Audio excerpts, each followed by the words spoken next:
അന്ന് വൈകുന്നേരം ട്രൂമാൻ്റെ ഭാര്യ ജോലി കഴിഞ്ഞ് വീട്ടിലേക്ക് എത്തുമ്പോൾ ട്രൂമാൻ കാറിനുള്ളിൽ ഇരിക്കുകയായിരുന്നു. ട്രൂമാനോടൊപ്പം ഭാര്യയും കാറിലേക്ക് കയറുന്നു. എന്താണ് ട്രൂമാന് പറ്റിയതെന്ന് ഭാര്യ ചോദിക്കുന്നു.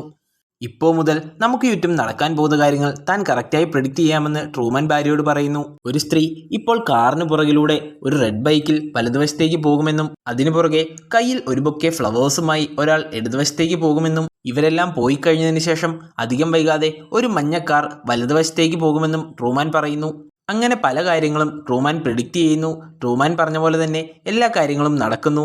ഇങ്ങനെ നടക്കാൻ കാരണം ഷോയുടെ ക്രിയേറ്റേഴ്സ് ഇതെല്ലാം ഓൾറെഡി സെറ്റ് ചെയ്ത് വെച്ചിരിക്കുന്നതാണ്. അതൊരിക്കലും മാറില്ല. ഇങ്ങനെ ചുറ്റുപാടും നടക്കുന്ന കാര്യങ്ങൾ ട്രൂമാൻ ഓരോന്നോരോന്നായി ചൂണ്ടിക്കാണിക്കുന്നു. എന്നാൽ ഭാര്യ ഇതെല്ലാം കേട്ട ശേഷം ട്രൂമാൻ്റെ ശ്രദ്ധ മാറ്റാനായി വേറെ പല കാര്യങ്ങളും സംസാരിക്കുന്നു. കാരണം ഭാര്യ ഈ റിയാലിറ്റി ഷോയുടെ ഭാഗമാണല്ലോ. എന്നാൽ തന്നെ ഇനി ആർക്കും പിന്തിരിപ്പിക്കാൻ കഴിയില്ല എന്ന രീതിയിൽ ട്രൂമാൻ പെരുമാറുന്നു. പെട്ടെന്ന് തന്നെ ട്രൂമാൻ ഭാര്യയ്ക്ക് പുറത്തിറങ്ങാനാകാത്ത വിധത്തിൽ കാർ ലോക്കാക്കുന്നു. തുടർന്ന് ഫിജി ഐലൻഡിലേക്ക് ഇരുവരും റോഡ് മാർഗം പോകാമെന്ന് പറഞ്ഞ് ട്രൂമാൻ വണ്ടി വേഗത്തിൽ ഓടിക്കുന്നു. ഷോ ക്രിയേറ്റേഴ്സിന് ട്രൂമാൻ്റെ ഈ നീക്കം തടഞ്ഞല്ലേ പറ്റൂ. അതിനായി അവർ പല കാര്യങ്ങളും ചെയ്യുന്നു. ട്രൂമാൻ പോകുന്ന വഴിക്ക് അവർ ഫേക്ക് ട്രാഫിക് ബ്ലോക്ക് തന്നെ ഉണ്ടാക്കുന്നു. വണ്ടിയിൽ മുമ്പോട്ട് പോകാൻ സാധിക്കാത്ത വിധത്തിലായിരുന്നു അവർ ആ ട്രാഫിക് ബ്ലോക്ക് ഉണ്ടാക്കിയത്.